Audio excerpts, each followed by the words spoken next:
Hello and welcome back to another video. Today we're going to do something that been a long time since I did it. I'm going to pass through some junk that I got on the marketplace. This time is 6 laptop, consider as is for parts, no EC adapter, but all the parts should be inside, RAM and hard drive or SSD. The seller says that all the laptop does not power on or no light at all. You've tried with some kind of universal EC adapter that he had to test his laptop, which I guess probably don't have the proper power to test those. And all those was for $80 Canadian, so about 58 USD. Don't mind my camera angle and lighting. This is not often that I'm filming this kind of a situation, and I'm not the greatest technician that ever lived. I'm just the French version of the greatest tech that ever lived. Also want to tell you to don't mind my bench made of pre-used pallets. That's probably my only sponsor I have, is the pallets from the hardware stores. My first laptop of the pile is a Acer Aspire with the Intel Pentium, which I don't really care, and it doesn't even power on or even have lighting on. The second one is also an Acer Aspire or whatever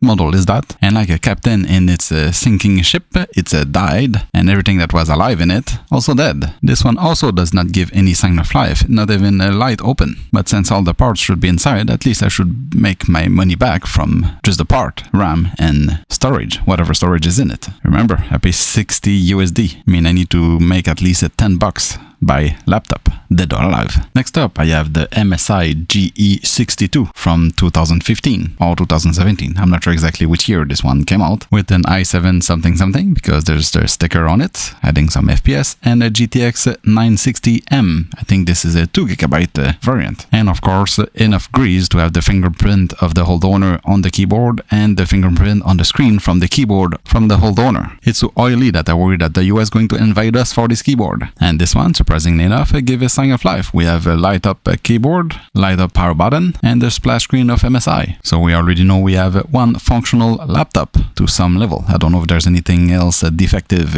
on this one. And fast forwarding a bit what it was trying to load. It seems to want to load the Windows, but it's so slow. So I guess that this machine has an HDD installed in it, or have really low account of memory. And it does load in a fresh Windows install, which I will probably reinstall because I'm sure this is a HDD. So we do know for this one we need an AC adapter and an SSD of any kind that can fit in this machine, and probably maybe some memory. And hey, look, this one still have the seal on the webcam from 2015. I'm going to rip up like your mother's hymen. And next up, I have a Razer Blade 14, probably for 14-inch, I guess. And this one, the whole bottom is completely unscrewed and no screw come with it, and a nice pillow of death. Every cell seems to be inflated. Good thing it's already unplugged. There's already nice fuse memory to the laptop. Thank you for eating my profit if this thing doesn't work. And it also comes with the NVMe SSD. Now let's try to power on this Razer that look like you also use your Razer on top of it to shave some part that you shouldn't shave over your laptop.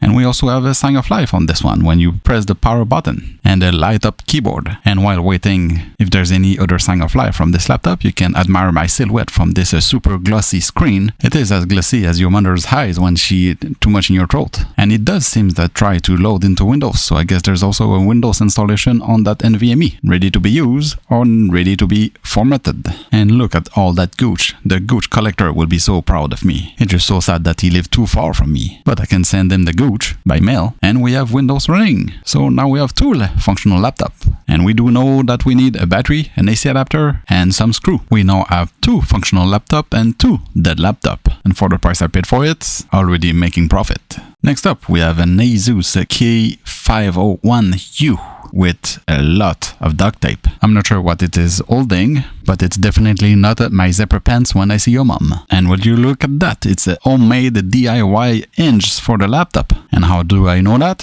It's because the screen is held up by the duct tape to the laptop. The only thing that's not ripping the video cable from the screen from the laptop is the damn duct tape. How do I know? Because it's the same way I have DIY your mom's hips. And if you do try to power it on and wait a little while, it will power on. Surprisingly, I didn't have any hope for this one, but it seems I will need a AC adapter and some hinge. And if you wait long enough, we'll reach Windows, so there's Windows installed on this one. And finally, the last of the lot, another Acer, this one with a Pentium and Windows 7, and I don't really care the rest of the spec. And when I can finally find a AC adapter that can fit in it, it does power on and it boot into Windows. But the DC jack seems to be a bit loose in the laptop itself. Fortunately, I have two other Acer that are just completely dead. I can have a spare part. It seems this one I only need a AC adapter and a DC jack, which I already have from the other laptop. And that's all I have for this video. Next up, I'm going to test further, clean those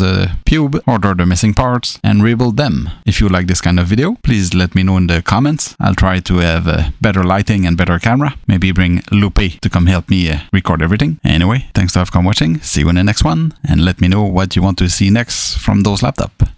And subscribe.